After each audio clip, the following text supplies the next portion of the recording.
And now shifting focus to India's space sector, which is entering a new phase, driven by private companies alongside the Indian Space Research Organization or ISRO. Since the government opened the sector to private participation in 2020, more than 400 space startups have emerged, attracting over $500 million in investment. This includes $150 million in the last year alone.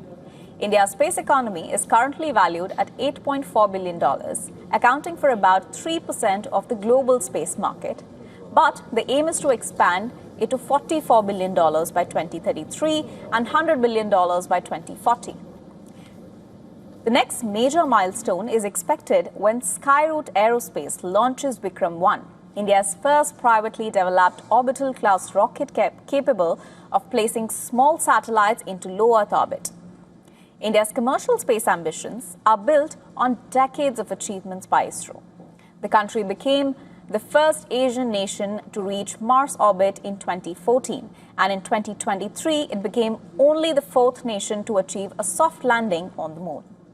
ISRO has launched more than 430 foreign satellites, earning over $600 million, while also placing more than 144 Indian satellites into orbit. Today, startups are expanding beyond launch vehicles. Bengaluru-based Pixel is building hyperspectral imaging satellites for agriculture, mining, and environmental monitoring, while companies such as Bellatrix Aerospace and Agnikul Cosmos are developing propulsion systems and 3D-printed rocket technology.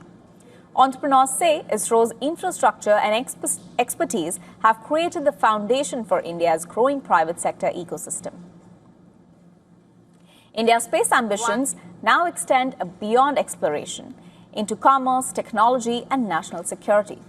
Several private companies working with ISRO also supply propulsion systems, electronics guidance technology, and launch components that are used in defense applications.